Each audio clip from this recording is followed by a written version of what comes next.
नमस्कार साथियों, मैं हूं दिनेश शक्कर बापा और आप देख रहे हैं एएमपीएम टाइम्स। साथियों, इस वक्त मैं अयोध्या में सरयू नदी के तट पर उपस्थित हूं। यहां मैं अपनी धर्मपत्नी के साथ आया हूं। यहां हमारे साथ करपात्री महाराज जी मौजूद हैं। वे यहां के एक वरिष्ठ संत माने जाते हैं। स्वामी जी, आपका एएमपीएम टाइम्स में स्वागत है। ये बताइए महाराज जी कि रामलला का 22 जनवरी को प्राण प्रतिष्ठा समारोह होने जा रहा है, इस पर आपकी पहली प्रतिक्रिया क्या होगी? मैं जगत गुरु रामानुजाचार्य जीएल स्वामी करपात्री जी महाराज श्री धाम अयोध्या से बोल रहा हूँ। सबसे पहले आप पति पत्नी को मैं बहुत ही आशीर्वचन प्रदान करता हूँ कि आप दोनों लोगों का स्नेह हमारे प्रभु राम के प्रति है। आप लोग श्री धाम अयोध्या में आए।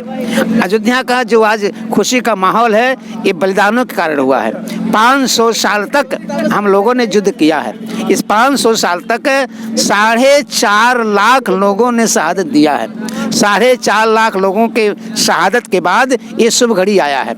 और अयोध्या में अगर लोग ये नेतागण या कोई व्यक्ति यह कह दे कि आज का ये स्वर्णिम दिवस है, तो गलत बोल रहे हैं। आज का ये दिवस स्वर्णिम दिवस नहीं है, ये रक्त रंजित दिवस का ये प्रभाव है। रंगा इतिहास है मेरा शहीदों के खूनों से, बिलखती मांग है अब भी अभागिन माओ बहनों के, उन्हीं बिछुड़े शहीदों की कहानी याद आई है। राम जन्मभूमि है तो जिन्होंने सीने पे गोली खाई है, फिर भी हिम्मत न हारे, न आंसू गिरा, हंस के कंधे पे अर्थी उठाई गई, अपने सगे संबंधी की परवाह न थी, जेल में भी दिवाली मनाई गई। 30 अक्टूबर का मुझे वो दिन याद है 92 का, जब कोठारी बंधु जो हैं उस गुम्मत पे चढ़े थे। सबसे पहले राम कोठारी ने झंडा लहराया था, उसके बाद उसके पीछे शरद कोठारी गया था। ये दोनों लोग जो हैं पुलिस की निगाह में आ गए थे। 2 नवंबर को इन लोगों को जो है अयोध्या के लाल कोठी के सामने जो है ये पहुंचे खोजने के लिए। ये दोनों भाई किसी घर में छिप गए थे। एक सीआरपीएफ का नौजवान कार सेवक बन करके गया और ये कहा कि मुझे पानी पिला दो, मैं कार सेवक हूँ। तो शरद कोठारी जो ही फाटक खोला, लोटे में जल लेकर के उसको खींच लिए और खींच कर ला करके सड़क पर बैठा करके उसके माथे पे गोली मार दी।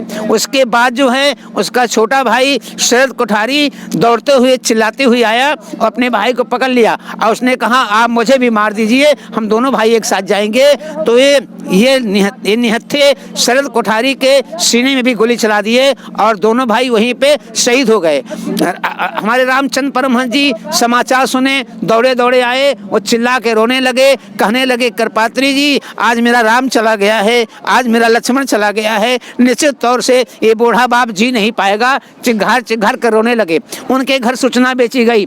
उनकी शरद कोठारी और राम कोठारी की छोटी बहन पूर्णिमा दीदी थी। पूर्णिमा ने कहा कि महाराज एक निवेदन है, मैं आ रही हूँ और मरे हुए भाई के हाथ ही में सही जब मैं राखी बांध लूंगी उसके बाद उनकी चिताएं जला जाए। मेरी दीदी पूर्णिमा आई और मरे हुए भाई के लोगों के राखी बांधी। राखी बांधने को चिताएं यहाँ जलाई गई। उनसे मत पूछिए जो लोग उससे गवाह नहीं हैं। शहीदों की शहादत ना वतन से पूछिए, जिसका शौहर हो शहीद उस विधवा बहन से पूछिए। 72 साल तक हमने वो मंजर देखा है कि 72 साल तक सरकार को कपड़े बदलने के लिए परमिशन लिया जाता था। एक कमिश्नर यहाँ का परमिशन नहीं देता था।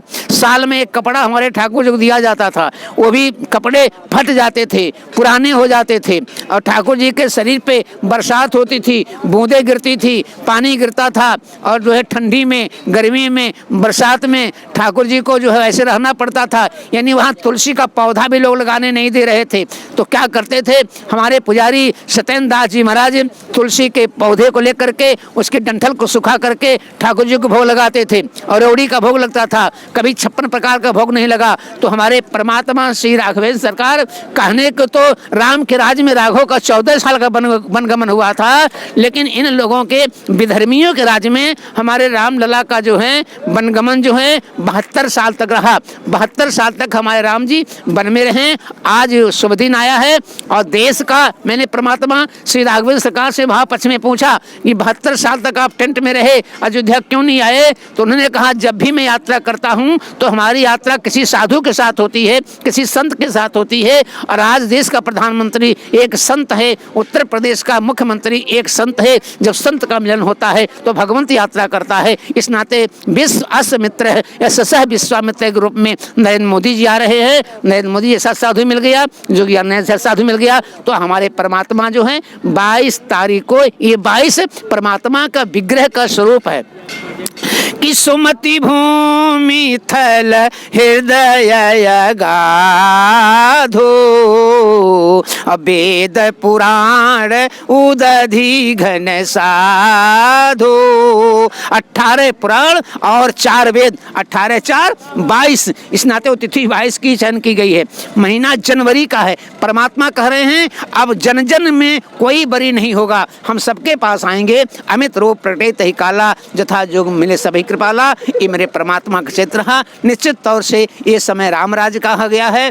आप सोचिए कि कम से कम मैंने सुना है आज 25 साल से अयोध्या में प्रायः गिद्ध प्रजाति विलुप्त हो गई थी, लेकिन आज 8 दिन पहले ही अयोध्या के बगल में खंडासा स्थान है, वहाँ पे 28 गिद्ध आके विराजमान हैं। शायद जटायु जी महाराज भी यहाँ आ रहे हैं। सरजू जी का किनारा देखिए, आपको शायद दिखाई नहीं पड़ रहा है, यहाँ से दूर पड़ेगा। वहाँ पर 100 200 400 1000 कौए एक साथ बैठ के पंचायत कर रहे हैं, यानी काग भुसुंडी की कथा यहाँ चल रही है। रामलला मंदिर के आसपास जो कॉरिडोर बनना है, तो जैसा कि काशी विश्वनाथ में कॉरिडोर बना है, और अगर हम बात करें उड़ीसा की, वहाँ जगन्नाथ मंदिर के पास जो कॉरिडोर बना है, तो उसमें प्राचीन मठ और मंदिर भी कुछ तोड़े गए थे। तो यहाँ भी ऐसी कोई योजना है क्या राज्य सरकार की? और है तो उस पर आपका क्या मानना है? नहीं, अभी ऐसी कोई योजना नहीं है। केवल राम का मंदिर बन रहा है। केवल अभी हम लोगों का दिमाग राम के मंदिर है केंद्रित है, वहीं जो कुछ तोड़ फोड़ हुआ है, लेकिन प्राचीन मंदिरों को हम लोगों ने नहीं तोड़ा है।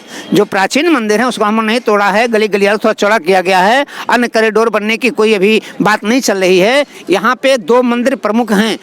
आप इधर से उत्तर से प्रवेश करेंगे तो आपको नागेश्वर नाथ पड़ेगा, और उधर से प्रयोग करेंगे तो आपको क्षीरेश्वर नाथ पड़ेगा। तो नागेश्वर नाथ और क्षीरेश्वर नाथ का एक कॉरिडोर बनने की परंपरा चल रही है, लेकिन अभी नहीं। अब हमारा उद्देश्य अयोध्या में उतना नहीं है, अब हमारे दृष्टि मथुरा में है।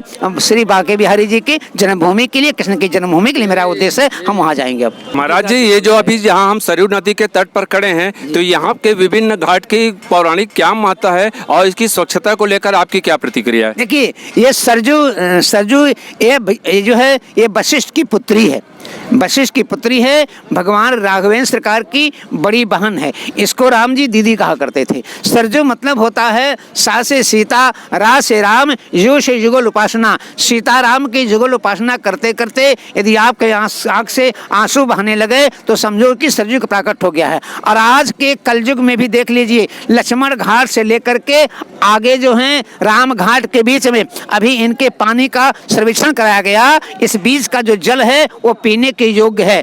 उधर का जल तो प्रदूषित हो गया है, लेकिन यहाँ का जल पीने के योग्य है। अयोध्या के सारे संत, सारे महात्मा या जो भी आते हैं, जब तक अयोध्या में सरजू स्नान आप नहीं कर लेंगे तब तक आप परमात्मा के पास जाने के योग्य ही नहीं हो पाएंगे, क्योंकि शुद्धता तो सरजू स्नान से ही होती है। कि जाम जनते बिनहि प्रयासा, मम समीप नर पावहि वासा। सरजू की महत्ता है। सरजू नदी पर जो संध्याकालीन आरती होती है, उस आरती की क्या महत्ता है, इसके संदर्भ में कुछ बताइए हमें। देखिए, अब तो आरती थोड़ी सी विशाल सी हो गई है। पहले इतनी विशाल आरती नहीं होती थी। पहले आरती तो होती थी, नित्य हम लोग अपने आश्रम से आरती करते थे, शाम को आरती करते थे। आज भी पुराने संत यहाँ पर शाम को आरती लेके आते हैं। सरजू की आरती तो अनादिकाल से है, जब तक माँ सरजू हैं उस यहाँ हैं तब से आरती होती थी। कौशल्या आरती करने आती थी, कैकेयी आरती करने आती थी, महाराज दशरथ आरती करने आते थे, रघुकुल के सारे लोग आरती करने आते थे। तो आरती की परंपरा यहाँ से अनाज चल रही है। यहाँ राम पेड़ी है, उसका ऐतिहासिक और पौराणिक महत्व क्या है? देखिए, ये राम की पगड़ी, इसका विशेष स्थान है। आप इससे थोड़े दूर दक्षिण तरफ देखेंगे, एक गली है जिसका नाम मुक्ति गली है। एक बार भगवान राम बैठक कर रहे थे और लक्ष्मण से कहा कि इस बैठक में जो है कोई आने न पाए, यदि कोई आएगा उसको मृत्युदंड दिया जाएगा। उसी इसी वक्त दुर्वासा ऋषि आ गए और दुर्वासा ऋषि ने लक्ष्मण से कहा कि लक्ष्मण जो है मैं अंदर जाऊंगा। उन्होंने कहा महाराज आप जाने नहीं पाएंगे, प्रभु की बैठक चली। उन्होंने कहा अगर नहीं जाऊंगा पूरी अयोध्या को मैं खाक कर दूंगा। तो लक्ष्मण ने कहा कि मैं मर जाऊं ठीक है, लेकिन मेरे कारण अयोध्या मरे ये अच्छी बात नहीं है। लक्ष्मण वहां चले गए और लक्ष्मण जब गए तो राम ने कहा लक्ष्मण यद्यपि मैं तेरा वध नहीं कर सकता हूं, फिर भी आज से मैं तेरा परित्याग करता हूं। तो एक गली है, उसी गली में लक्ष्मण जाते हैं, परमात्मा के चरणों को प्रणाम करते हैं, उनके चरणों में मस्तक रखते हैं। लक्ष्मण जी अपनी आंख से आंसू गिरा करके परमात्मा के चरण को धोने लगते हैं, कहें प्रभु आपने मेरा परित्याग किया है। राम मुख मोड़ लेते हैं कि जिंदगी भर जो लक्ष्मण मेरे साथ रहा है, आज मैं लक्ष्मण का परित्याग कर रहा हूँ। मुंह मोड़ लेते हैं और लक्ष्मण वहाँ से सीधे आता है, इसी आगे सहस्रधारा है, सहस्रधारा के जल में प्रवेश करता है, लेकिन राम से रहा नहीं गया। राम उसके पीछे पीछे आए और जब लक्ष्मण जी सहस्रधारा में अपने को प्रवेश कर गया तो राम यहीं से जो है पश्चिम की तरफ दिशा करके